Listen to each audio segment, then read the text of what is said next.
Okay, well, hello everyone. Welcome again to the Travel in the Evenings occasional podcast.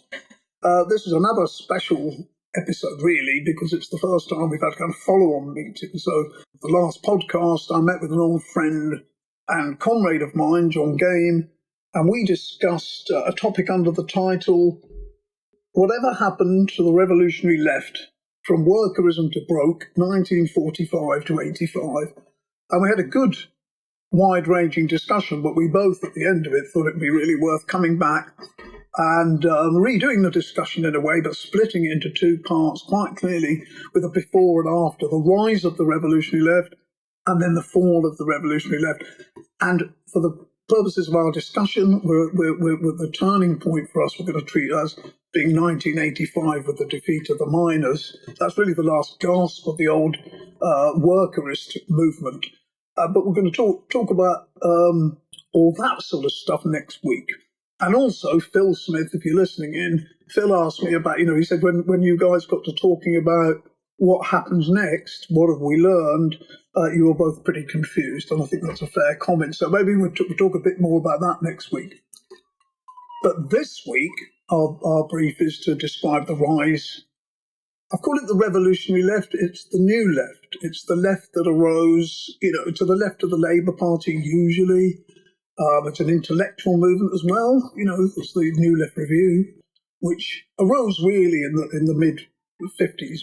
How we're going to start is by kicking off with our opening year, 1945, end of the Second World War, and just try and describe the situation for the left. And so we're going to be talking a lot in the next few weeks about Trotskyists, their relationship to the Communist Party, and all of those relationships to social democracy. These things are all intermingled. They all exist in relation with one another. So if we want to kick off at the end of the Second World War, I'll throw it over to you, John. Which bit do you want to start with, the Trots or the social democracy's triumph and the end of the Second World War? What is it? I think it would be useful to look at the two main forces out of which the far left comes, which is in Britain, the Trots and the Communist parties. And I think it's very hard to talk about that if you don't talk about 1917. And I don't want to relitigate debates about 1917 and its aftermath.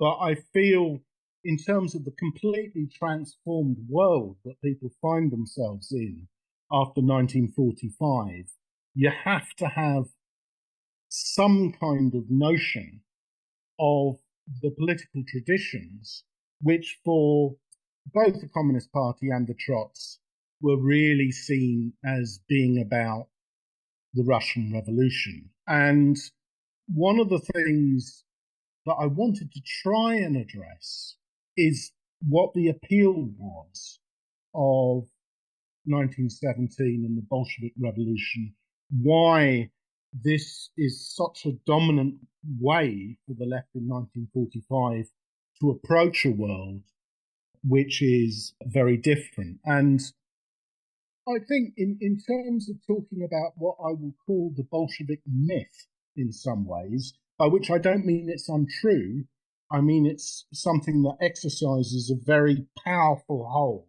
on people's imagination. And in some ways, when we come on, even when we're discussing the 60s and the 70s, you can't really understand even the language of the left unless you understand the impact of those events. And so, trying to avoid relitigating, I think I would start with, two things.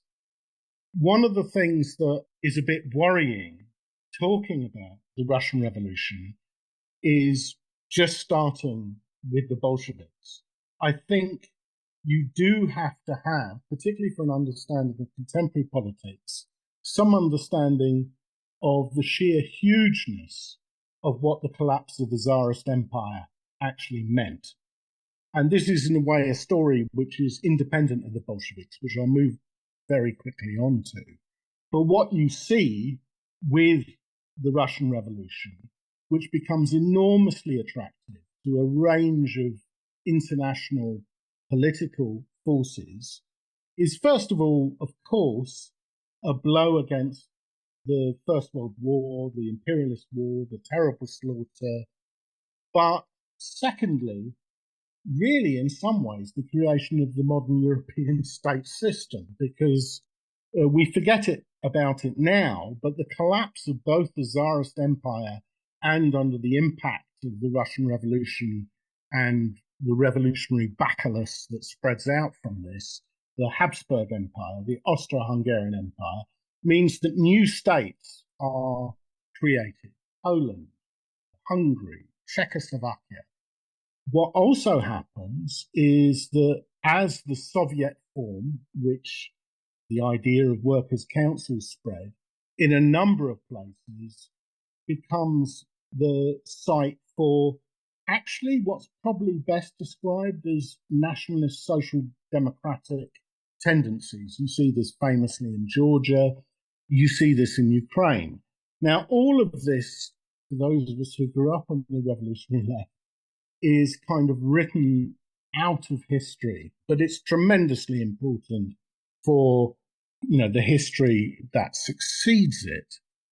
I mean, that's something I'm always conscious of this because, of course, for many people in Eastern Europe, they prefer to be called Central European.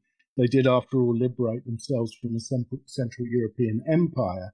For many of these people, history is experienced as a kind of disaster as they're kind of englobed by the Soviet Union at the end of the Second World War. And that history for them only comes back after 1989.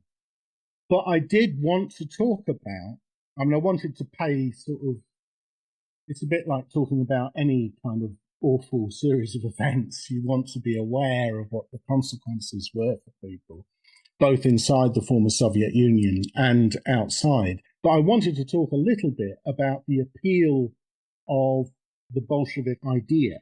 And I think there's a particular passage which I always remember, back in the days when I considered myself a Bolshevik as well, where Victor Serge talks about how the Mensheviks, right-wing social democratic, some of them were quite left-wing, but the social democratic wing of the Russian movement, who talked about the Bolsheviks bringing the dark people into the revolution. And they meant by the dark people, the peasants. They meant demobilized soldiers. They meant workers who were considered backward, who were not really social democratic in consciousness. And there was a tremendous sense of turning the world upside down, is the way I would put it.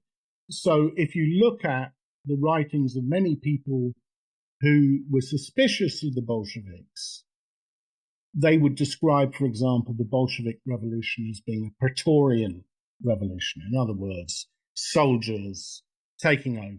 And a classic kind of diagnosis was that Bolshevism was all right for backward Russia, but it couldn't possibly be a model for modern European society. And one of the things about that argument is that you can see how any attempt at criticism immediately looks like treason. Looks like treason to this, I think, really millennial idea that Bolshevism captures, that the first will be last and the last will be first. Talk of the dark forces, dark working class. And of course, a lot of this rhetoric also rings a bell with rather unlikely people, anarchists in Western Europe, who'd long been told by Orthodox Social Democrats that they represented a backward ideology from the South, from the 19th century. The more revolutionary wing of the syndicalist movement, for example. A lot of these people are attracted to this movement. And you find, therefore, this kind of extraordinary coming together of political forces. Gramsci put it nicely, the revolution against capital. He writes an article in 1919 where he suggests that the old stages model of the Social Democrats was just another version of reformism, etc. And he and many others are therefore attracted to Bolshevism as this kind of astonishing cataclysmic event which breaks through the continuum of normal history. I mean, people like Walter Benjamin talk about it and appear to completely cut against the grain of contemporary society. And so you have a situation where probably the most backward political formation in Europe becomes the leadership of political formations in Europe. You have a situation where workers who are regarded, you can look at the IWW in the US as well, organize workers who are not considered to be, properly speaking, educated, etc. And all of this kind of leads to the Bolshevik kind of moment. And I think it's hugely important to understand that that's one of the reasons why, when people begin to realize that something is going wrong with the Russian Revolution, it becomes important to base your opposition to that on the idea that what's happening is a betrayal of the original revolution, rather than looking at what might have been a problem with those ideas.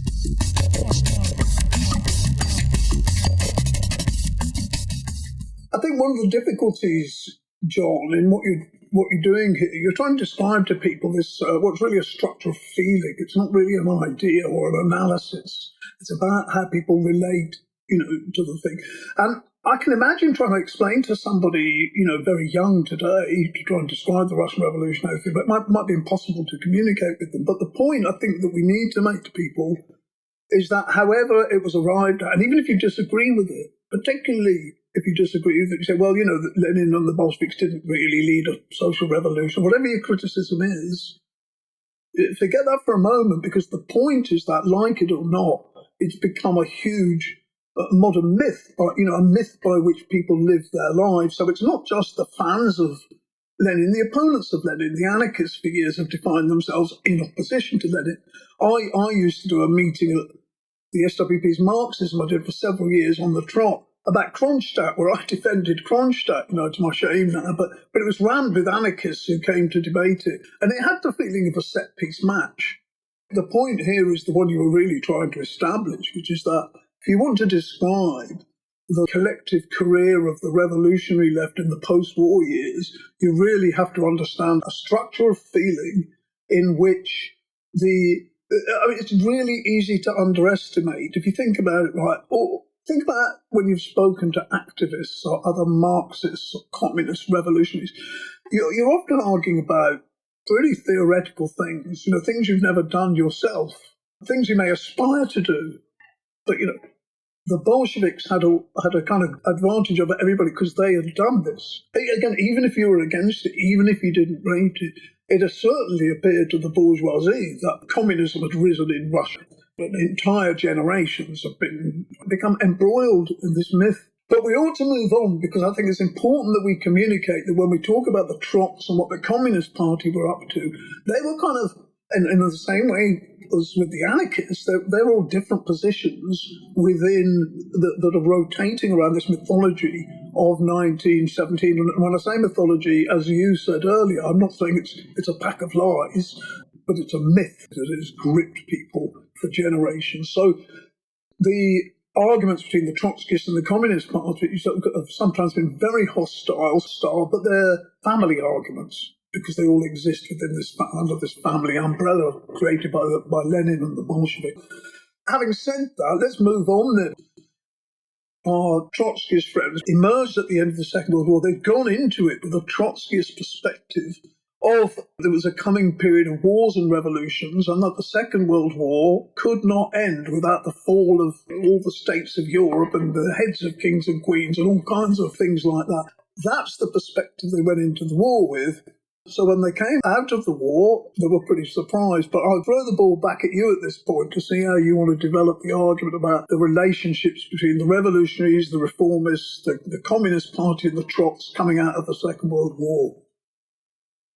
Okay, I mean, I think I would actually start with the Trots, because much of what the Social Democrats and the Communist Party are doing is so at variance with what Trotsky actually predicted would happen that it throws them into this sort of terrible crisis, which I think is the origins of the idea that Trots were all just sectarians. Actually, there's a couple of reasons for that, but one of them is simply that they were faced with a tremendous kind of crisis of ideas at the end of the Second World War. So, I mean, let's just look. I mean, Trotsky famously writes a kind of prediction in 1940, shortly before he's assassinated by a Stalinist agent, where he suggests, first of all, that at the end of the Second World War, there is going to be a severe capitalist crisis, worse, he suggests, than that which issued after the First World War. So you see how the myth of 1917 was certainly playing on his mind. He expected a repetition, finally. He thought that the Stalinist regime would collapse. He described the Stalinist regime as being like a triangle balanced on a circle. It was going to collapse. He predicted a massive revolutionary wave right across Europe. He also suggested that this would be the detonating point for a series of communist revolutions all around the rest of the world. He argued decolonization could only be achieved by communist revolution. And the Trots were left in a situation where, first of all, there was no serious capitalist crisis. I mean, there's a tendency for us to telescope this because we remember the boom years so well. It doesn't happen right away, but it becomes very clear, particularly to Trots in Europe who survived the Second World War, that first of all, there was no revolutionary wave. There had been insurrections against the fascists by the communists in Italy.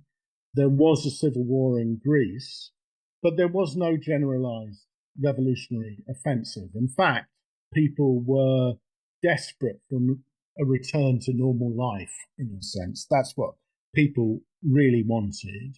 All across Europe, you see the emergence, the first people who kind of take advantage, or, that's maybe not the right word, in Britain, the Labour Party comes into power with a massive majority. And the idea that after the sacrifices of the war, what's required is massive social reform is the dominant one in working class consciousness at the time. So Labourism is reborn far more powerful, actually, than it had been in the 20s and 30s. I think the process is much more uneven in the rest of Europe. You get Christian democracy emerging and all that sort of thing. You also see in the rest of the world, decolonization begins to happen. The big case is India, but it doesn't occur under communist leadership. It occurs under the nationalist leadership, and this had been thought to be impossible. So no crisis, no revolutionary wave, no collapse of Stalinism. And of course, yes, the big thing is Stalinism emerges out of the Second World War far more powerful than it had been before. It not only takes over Eastern Europe, it also, in a way, for quite a period, has enormous hegemony because of the role its fighters had played during the resistance in many parts of Europe. So you have this situation where Trotskyists are suddenly completely unmoored from the analysis they'd had before. And it's important to say, Trotsky had argued that if his predictions did not come true, then Marxism was a dead letter. I mean, he actually said this. So, of course, the Trotskyists are in any case very small. In much of Europe, they've been decimated by the Nazi occupation. They hardly exist anymore as a force. In Britain, they're in somewhat better shape, but the ideological crisis hits them a lot harder. And you have a massive majority Labour government implementing some of the most serious social reforms that had ever been seen by any government. So it looks like slim pickings for the left at first. And I would argue this debate amongst the Trotskyists about how to deal with this comes to form the possibilities of that trot left in Europe in the initial stages. And one of the most important things they do, I think, almost without realizing it, is that they reject the tradition of catastrophism, which had been so important to the Bolsheviks, that the capitalist system was on the edge of collapse, that there was no way out beyond there being a socialist revolution. Reality taught that that wasn't actually true in the immediate post-1945 period. There was a lessening rather than a deepening of class tensions, but along with that, the growth of reformisms of all kinds on quite a big scale. But I suppose, and you've alluded to this, the shimmer of light in a way was that the Communist Party by this time was so right-wing, as you reminded me earlier in the conversation. The Communist Party actually argues against a Labour government and for a joint government with Churchill, which is simply incredible when you look back on it. Importantly as well, the Communist Party had justified the destruction of Hiroshima and Nagasaki, in some ways much more shocking, had in the Daily Worker actually argued that they wanted to see a world of big powers having nuclear weapons in order to ensure peace.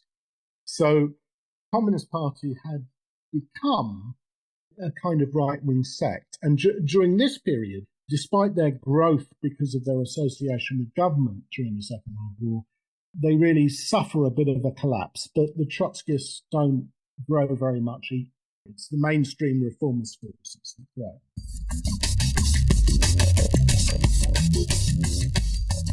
When we talk about the 1945 government, I'm used to going to Trotskyist meetings where they try and pick it apart, really, and say, a lot of it is based on the Beveridge report, Beveridge being a liberal.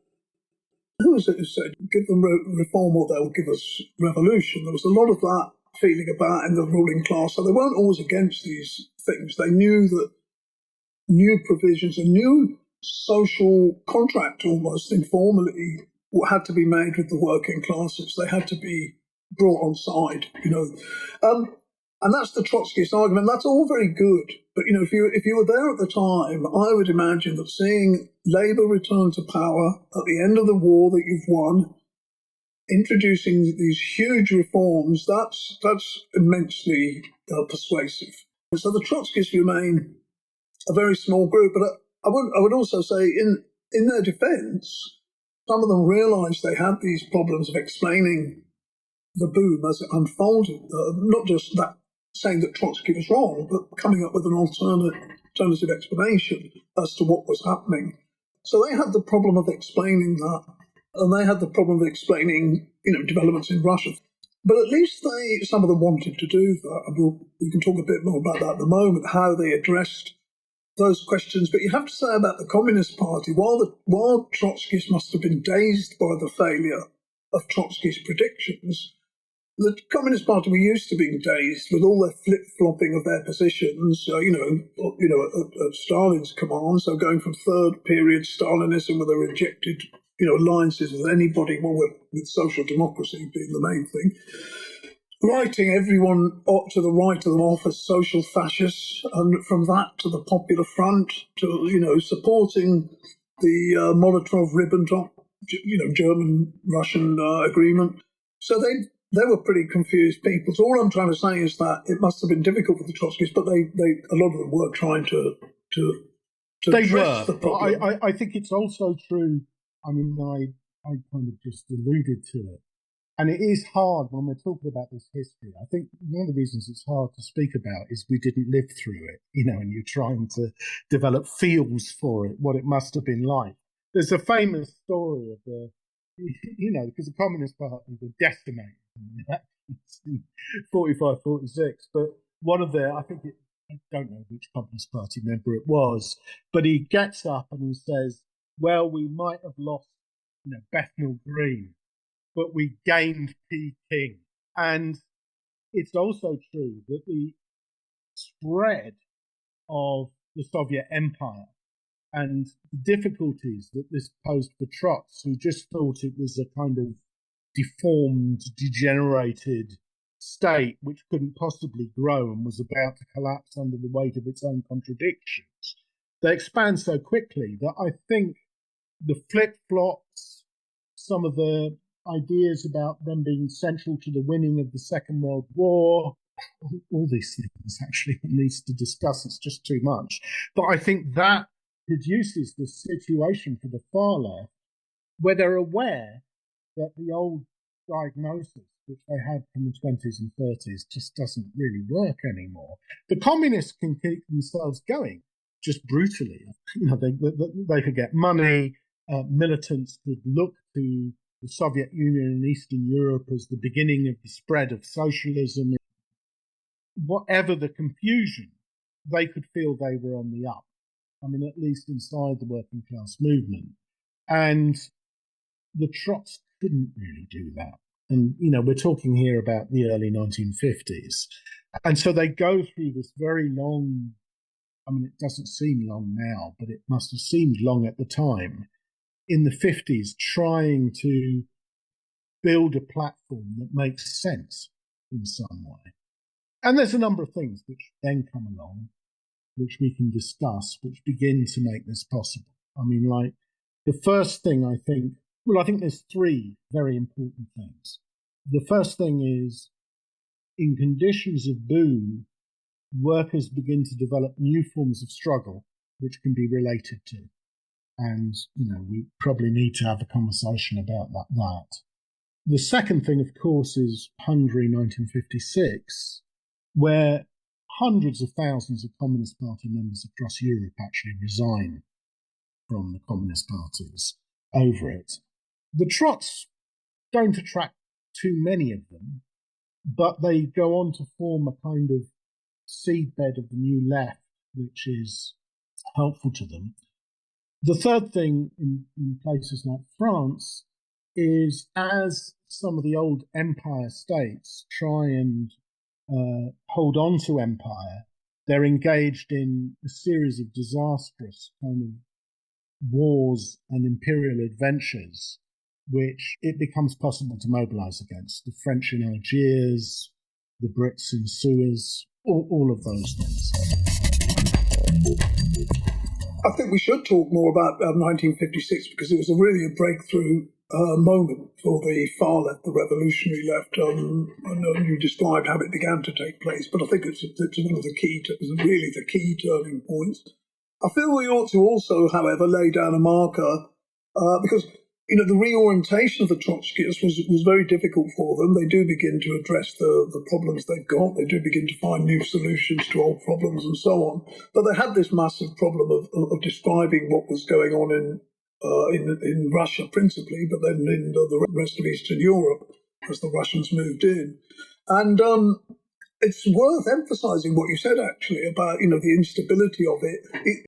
When you hear that the Trotskyists say that Russia was a degenerated workers' state, I think what people have to grasp is that means it's a workers' state.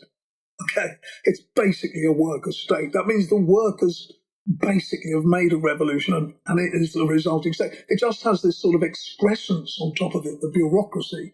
And if you take that seriously, it shows that it's a deeply, deeply unstable structure that cannot possibly stand any serious kicking of its tires, as it were.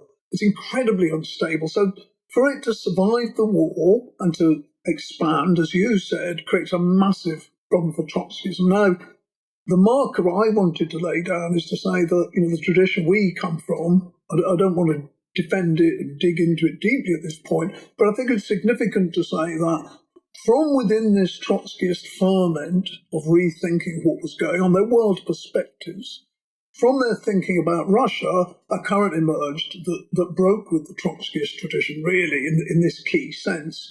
And that was the current. It wasn't always around Tony Cliff, and sectarians like to get into the minutiae of this, which doesn't really matter. One way or another, Tony Cliff ended up defending, among his Trotskyist peers, a state capitalist analysis of Russia, saying Russia had degenerated so far, it collapsed into a new type of capitalism, or however you want to put it, in which the state runs the whole country like a central management team or something like that.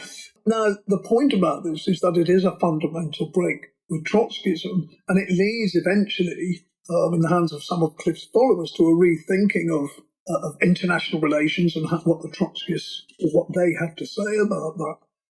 And so I want to mention their slogan, neither Washington nor Moscow, but international socialism. They had this slogan which they stole, I think, from Shachtman.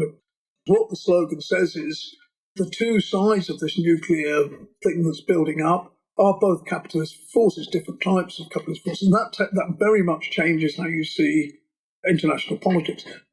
Didn't want to really dig into that, but I do think it's worth laying down a marker about it, because I think it's the origin of some interesting ideas that are beginning to merge with, collide with, or overlap with Trotskyism in different ways, in different places. We mentioned last week Castoriadis and the Socialism of Barbary group in France, Italian autonomists, and here it was the Cliffites, all people who are beginning to think their way beyond Trotskyism.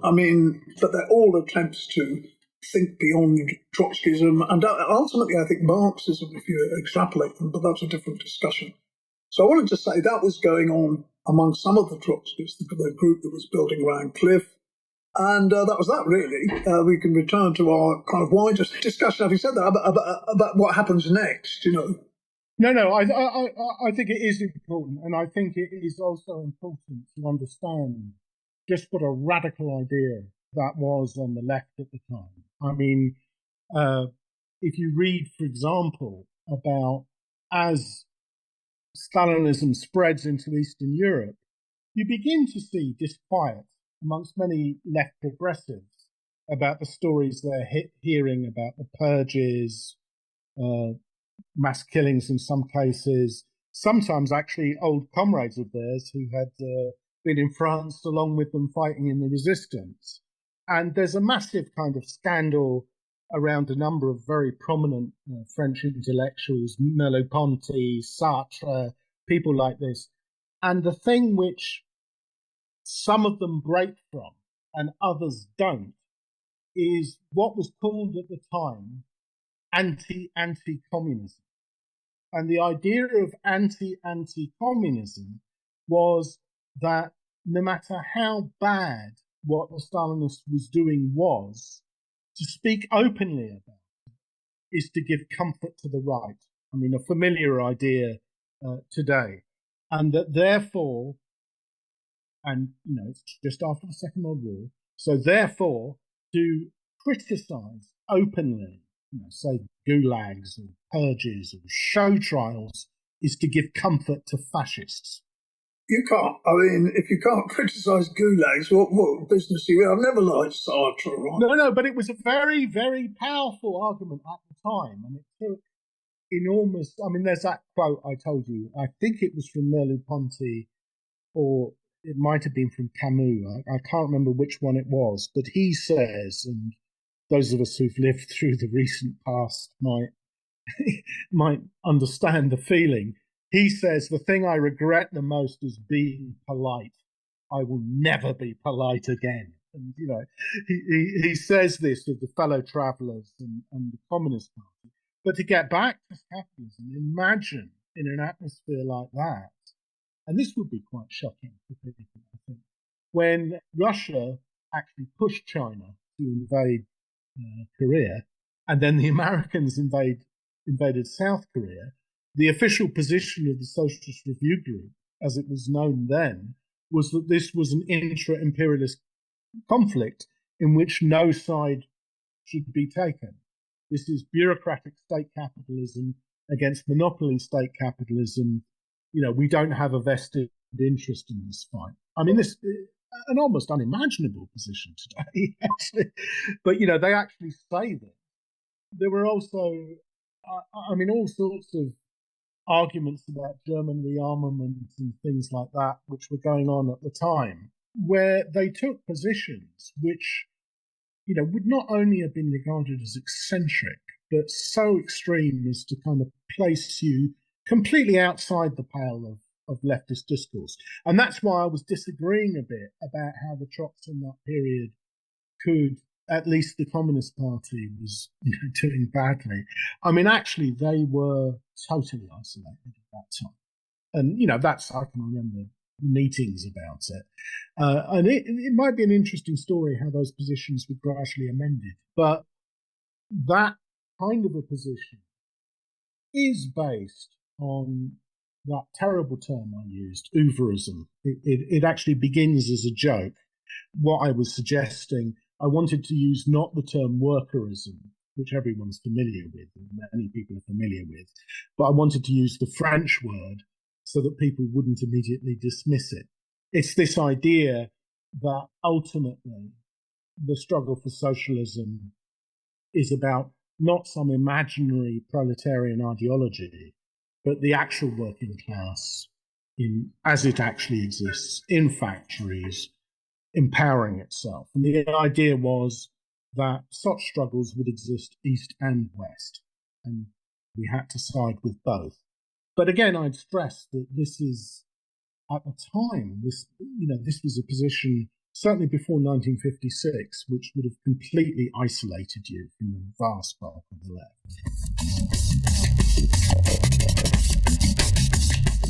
Nevertheless, not only the Cliffite group, but more significantly the Healy group originally and other people began to grow from after 56 with Hungary. And I think they entered the Labour Party. There are various permutations, usual Trotskyist things, but they did slowly grow, and they recruited a small layer of experienced militants from the Communist Party.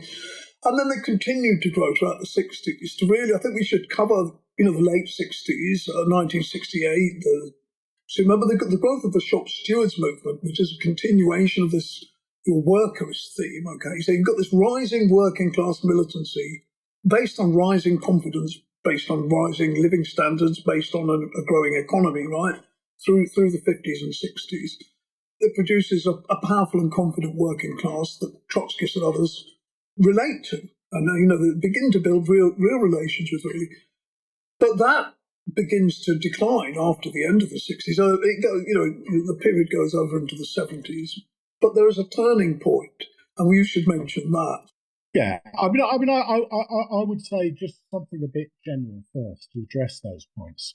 I mean, reading a lot about those post-war years, the scale of social transformation is immense. I mean, this is a world totally different from the 20s and 30s. And large sections of the working class and middle class as well have enough money to turn driving into, it gathers apace through the 50s and 60s, into a popular pursuit. I mean, into something where roads can actually get jammed.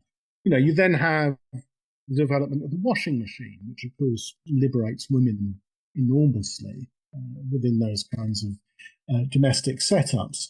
And you also have, I think Nazi Germany was the first, but in the rest of Europe, you have the first supermarkets developing because the fridge has been invented, or the fridge had been invented before, but it becomes widely available to working class people so they can buy it. So there's an odd way, part of this story is the rise of the consumer society actually creates new forms of assertion amongst working class people. And I think also the television profoundly affects, it destroys forever a completely separate working class world from the rest of society, because everyone can watch the TV, yes, and we generally see this as being about the propaganda of the ruling class, etc. But what it also does is creates new levels of, in a sense, social and political participation, which were not really possible before. You know, you can look at photographs of people in the 20s and 30s, and everybody looks the same. You know, all the workers are wearing the same clothes. They're indistinguishable. There isn't yet a clearly defined younger generation, even, you know.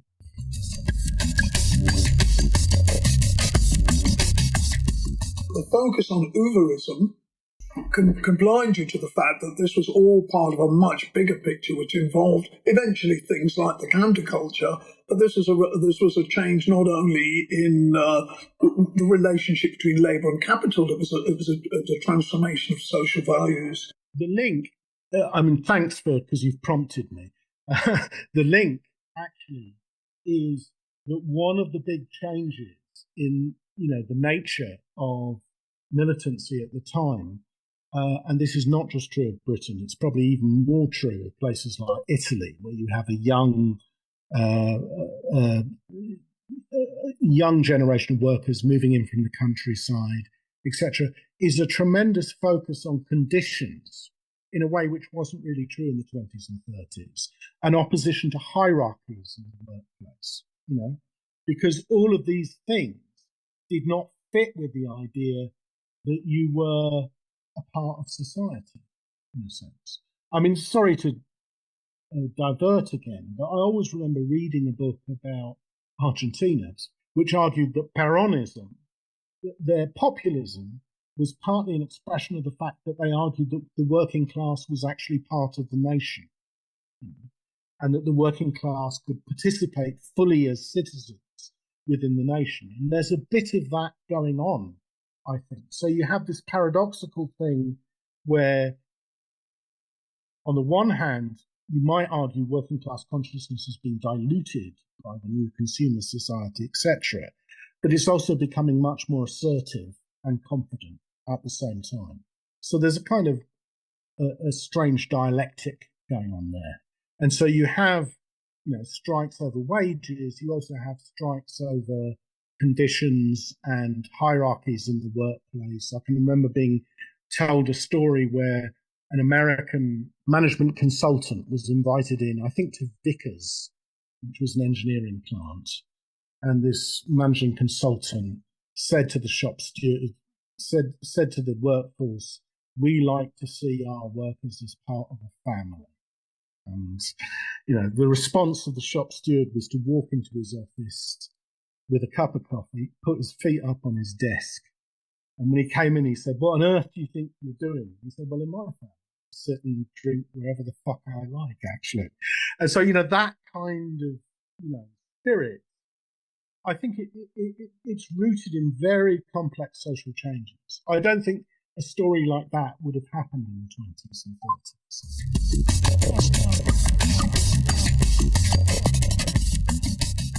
But we would also still discuss it separately from the rise of, the workers' confidence, workers' power, culture versus the economy. You have debates among young communists about we have to change society before we can change ourselves. There's this whole dualism about the thing is what I'm trying to say.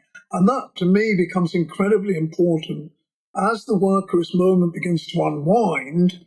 Of course, all these other movements are also coming forward. So, it's obviously the rise of feminism, the women's movement, the lesbian and gay movement.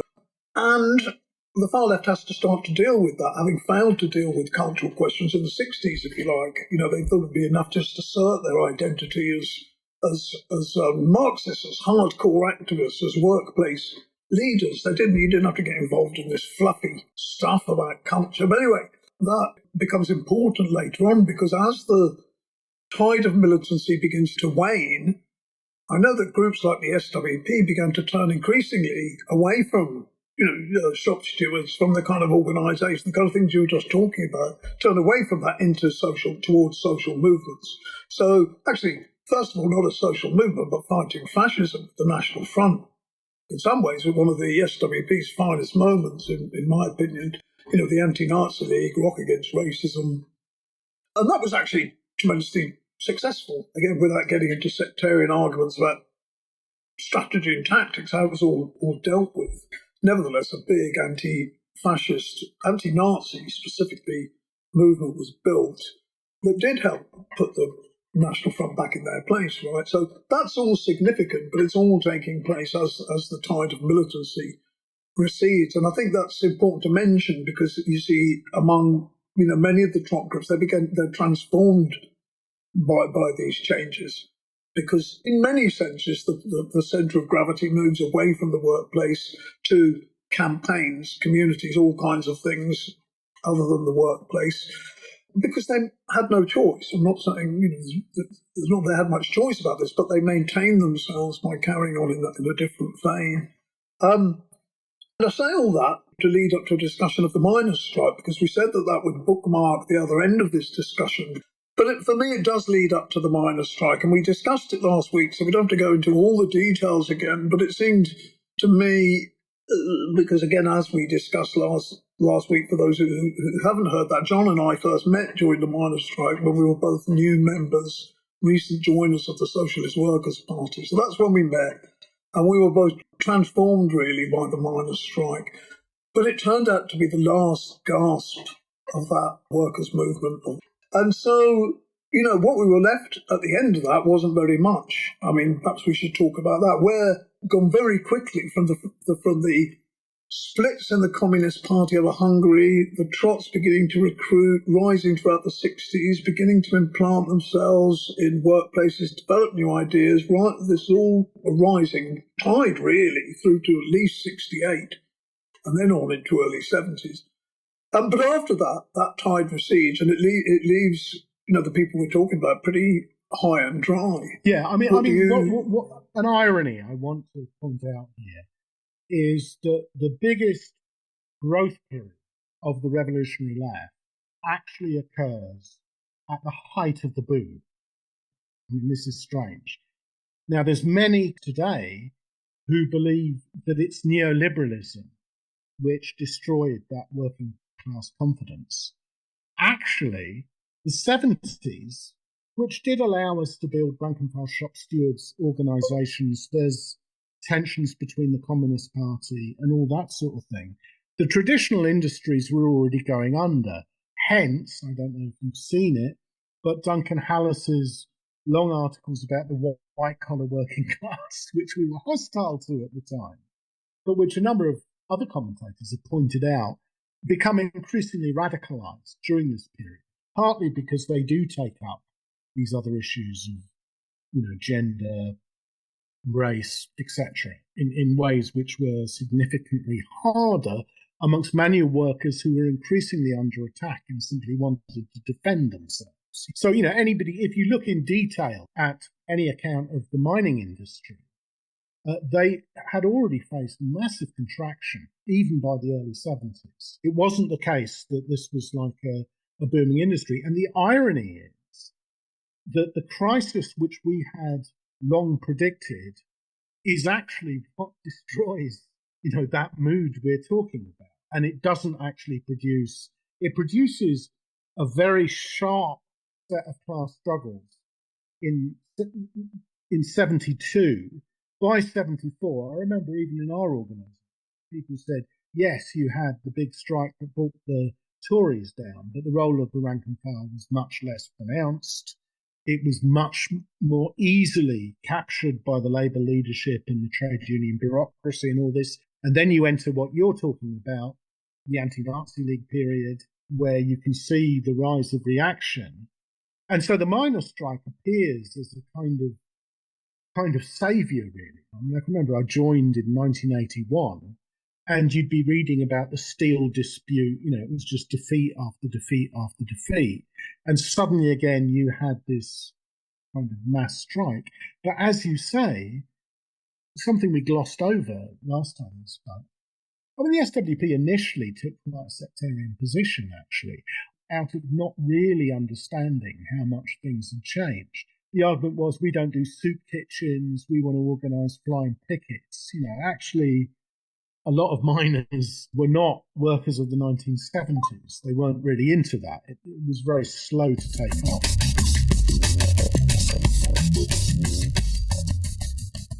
I think they were a couple of weeks slow because they were arguing exactly what you're saying. What was needed is flying pickets, which, of course, like many stupid things, is true. Yeah. And so it took them a few weeks to move. I mean, I can remember there was a cartoon by poor old Tim Evans, socialist worker, which showed a miner throwing a can of baked beans at a copper. And it was a mockery of the miner support groups. And Cliff, famously got up and did this classic Cliffism of saying, and when I saw that cartoon, I knew we were on the wrong track. It was so sectarian.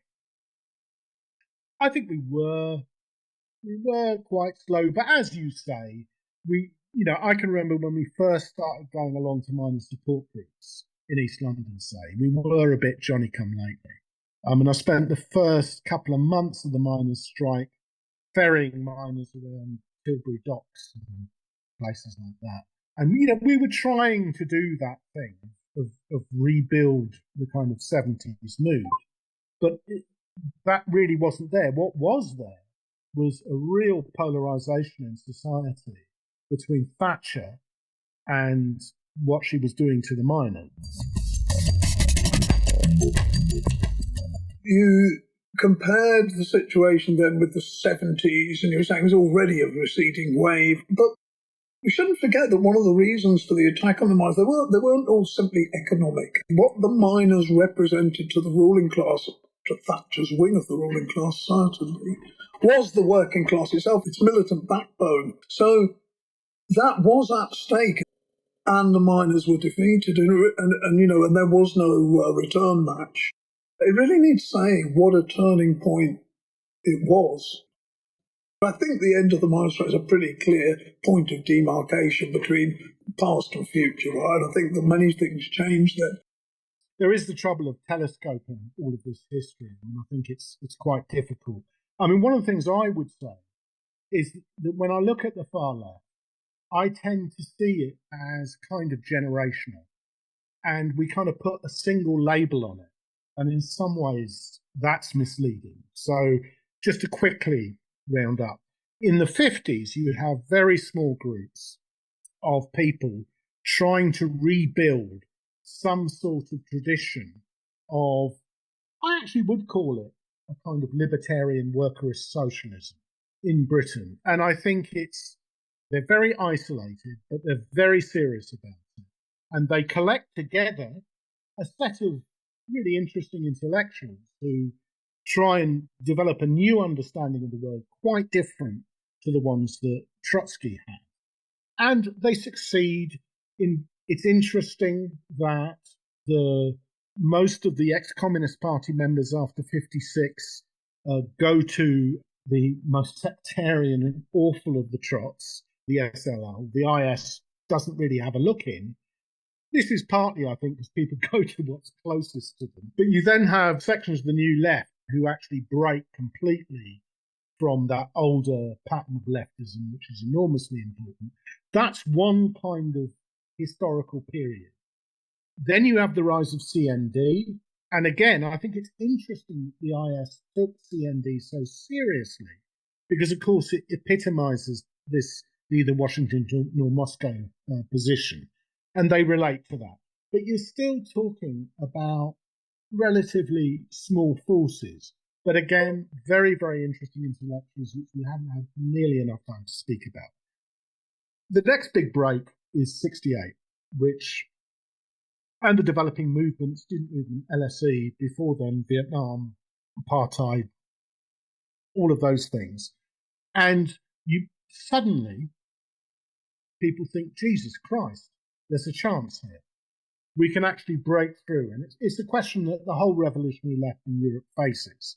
The old communist parties, I would say, are completely broken by what happens in Czechoslovakia in 1968. Because initially people in the communist parties thought, oh, great, there's the possibility of communism with a human face and stuff. That is totally destroyed. And so sections of the movement go across to the Maoists. They have their own mythical version of what's happening in China as an alternative. The rest of the revolutionary left is extremely hostile to Stalinism, etc. Then, next generation, the rank and file movement, partly coming out, the IS tradition took a very workerist line in the late 60s. They did take part in the anti-Vietnam War movement. They did take up all those issues. They did famously recruit one of the leading civil rights campaigners in Northern Ireland, Eamon McGann. They were part of all that, and they opposed Enoch Powell amongst the Dockers, but they also had this almost fixation, and it was quite a healthy fixation, on the idea of workplace organisation. They were going to be, if you've ever, I don't know if you've ever seen it, but Colin Barker, the book he wrote with Tony Cliff on the employer's offensive, is perhaps one of the most honourable and unreadable books produced by our tradition, because it is literally true that unless you're a shop steward in engineering in 1968, you're not going to understand anything about it. But there's this real focus. Out of that, 1970s, you get this explosion as the old boom breaks down. I do think one of the things that our tradition gets a bit wrong about that is that it is beginning to become bitterly defensive at that stage. It, of course, has a massive political impact. Therefore, Thatcher is not going to forget that Edward Heath was thrown out of government by the miners. But it's also true that the miners were already in quite a grim situation. Even in 72, Cliff always used to talk about the difference between 72 and 74. All of this sounds hopelessly esoteric. Then you have the polarization you're talking about, which is really the polarization, the miners' strike, between a victorious right and the still standing. And one of the things I would say, our generation was about people who did not accept that we should give up, who did not accept that because of all the defeats, we should simply take whatever the ruling class threw at us. That's why we hated Marxism today. Actually, it's a bit embarrassing. One rereads it, and some of it is a bit more convincing than Alex Klinikos. But in many ways, that's not the point. The point is there were sides to be taken. And there was a real audience of activists who remembered the 70s, who remembered the upsurge, and who wanted to stop what we called new realism. You remember that. And, really wanted the miners' strike to be the place where the retreat stopped. And I think that was tremendously inspiring. And we haven't talked about it, and we should, because people will think we're robots. The extraordinary scenes with many people wouldn't like it now, but the miners' wives committees, the way miners' lives were transformed by taking part. I have memories of miners taking them to North East London Polytechnic to raise money. And actually, I have a lovely memory of a right-wing student who tried to spit at the miners, and he regretted that enormously. What was then happening was that miners were discovering a wider world through the strike. And that massive political polarization in society, which shaped all of our lives, there's a real sense of tragedy about how, despite all these brilliant ideas, I can also remember miners. I never used to understand the Irish question, but after the Brighton bombing, I'm feeling sympathetic, and we'd have these discussions and debates, and a whole new layer of comrades kind of discover what it's like to have arguments inside the working class. And you have to stand and you have to be quite ferocious, actually. But these were good arguments. This was very healthy. And, I have many moving memories of the whole thing. But the tragedy is we lost. That's what happens. And I do think afterwards, I'm a little bit more than you forgiving of some of the stuff in the later 80s, which we'll come on to some other time, I hope. And it will be easier because it's our time. But I do think there was an audience for people who did not go along with New Realism and who essentially hoped for the old struggles to come back. The real problem comes when the old struggles don't come back and people start pretending that whatever happens is the old struggles coming back. That's where I think it goes wrong. The natural division between these two meetings was based on the fact that for the next meeting we're going to do, we're talking about our own experience, which is really from the end of the miners' strike forward. I mean, we'll talk about it next week, but it will be, much more focused in that way and based on stuff that really, happened to us, I guess.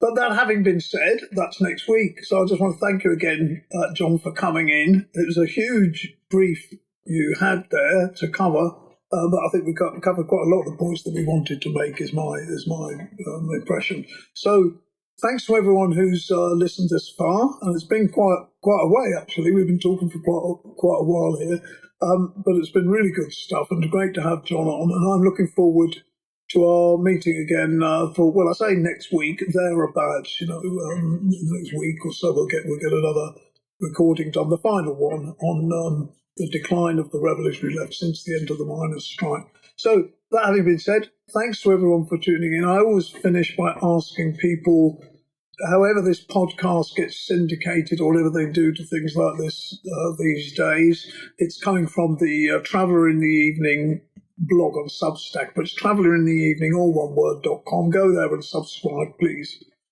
That having been said, thanks everyone and goodbye.